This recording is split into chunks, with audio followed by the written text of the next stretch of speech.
Political science का ये जो वर्ड है, अगर हम इसकी मीनिंग की बात करें, यानी कि इसकी मानी क्या है और इसकी डिराइवेशन के कि बेसिकली ये जो वर्ड है पॉलिटिकल साइंस, ये कहाँ से डिराइव हुआ है, ये वर्ड कहाँ से आया है। तो देखें, पॉलिटिकल साइंस जो है ये बेसिकली दो अल्फाज का मजमुआ है, पॉलिटिकल और साइंस। अब साइंस तो आप सब लोग जानते हैं कि ऐसी कोई भी नॉलेज जो कि ऑब्जर्वेशन और एक्सपेरिमेंट पर बेस करती है तो वो साइंस कहलाती है। लेकिन हमारा मेन कंसर्न है पॉलिटिकल। देखें, पॉलिटिकल का ये जो वर्ड है ये इंटीमेटली, या आप ये कहते हैं कि बुनियादी तौर पर ये रिलेट करता है पॉलिटिक्स के साथ।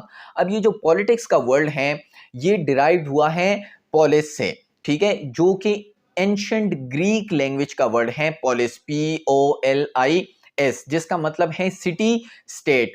ये जो सिटी स्टेट होते थे ये एंशंट ग्रीक में होते थे और मेनली ये सी के करीब यानी कि दरिया के करीब होते थे, और इनका जो हाईएस्ट पार्ट होता था वो एक्रोपोलिस कहलाता था, ठीक है। अब देखें, सिटी स्टेट की जो लाइफ थी, वहां की जो एक्टिविटीज वगैरह होते थे, उनको पॉलिटिक्स कहा जाता था।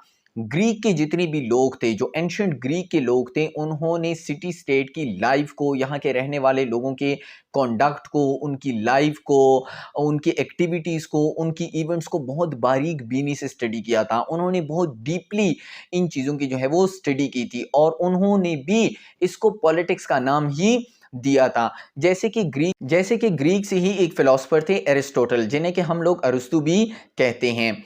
एरिस्टोटल ने पहली दफा सिटी स्टेट की जो लाइफ थी, वहां के रहने वाले लोगों का जो कॉन्डक्ट था, उस सोसाइटी में जो इवेंट्स होते थे, जो एक्टिविटीज वगैरह होती थी, उन्होंने पहली दफा अपनी बुक पॉलिटिक्स में इन तमाम चीजों को साइंटिफिकली स्टडी किया। यानी कि आप लोग ये कह सकते हैं कि एरिस्टोटल ने पहली दफा जो है वो किसी सोसाइटी की साइंटिफिक स्टडी की थी, उस सोसाइटी की लाइफ जो है उसको साइंटिफिकली डिस्कस किया था।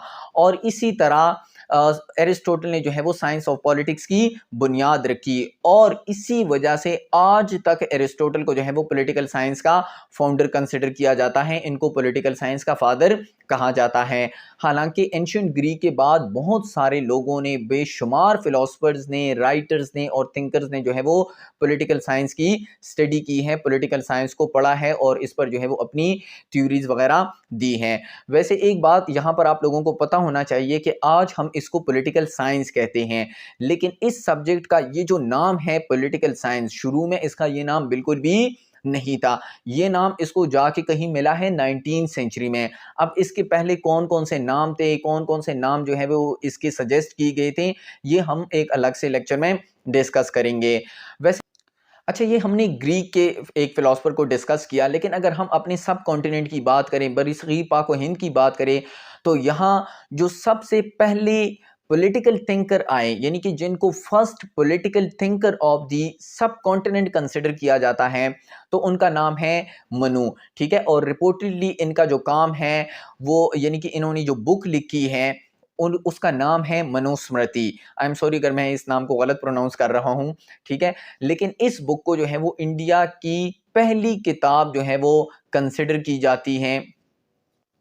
अच्छा, ये हमने बात की ग्रीक के एक फिलोसफर की, लेकिन अगर हम अपने सब कॉन्टिनेंट की बात करें, बरसगीर पाक व हिंद की बात करें, तो यहाँ जो फर्स्ट पॉलिटिकल थिंकर आए उनका नाम है जी मनु, और इनका जो काम है, यानी इन्होंने जो अपनी बुक लिखी है, जिस तरह से एरिस्टोटल ने बुक लिखी थी, तो इनके बुक का नाम है मनुस्मृति। आई एम सॉरी अगर मैं ये नाम गलत प्रोनाउंस कर रहा हूँ, ठीक है, लेकिन इनके बुक का नाम जो है वो मनुस्मृति। और ये जो बुक है ये इंडिया की पहली बुक कंसिडर की जाती है लॉ एंड पॉलिटिक्स पर, यानी कि मनु की जो राइटिंग है वो पहली दफा इंडियन सोसाइटी में जो है वो लॉ एंड पॉलिटिक्स पर इतनी डिटेल से किसी ने बात की थी।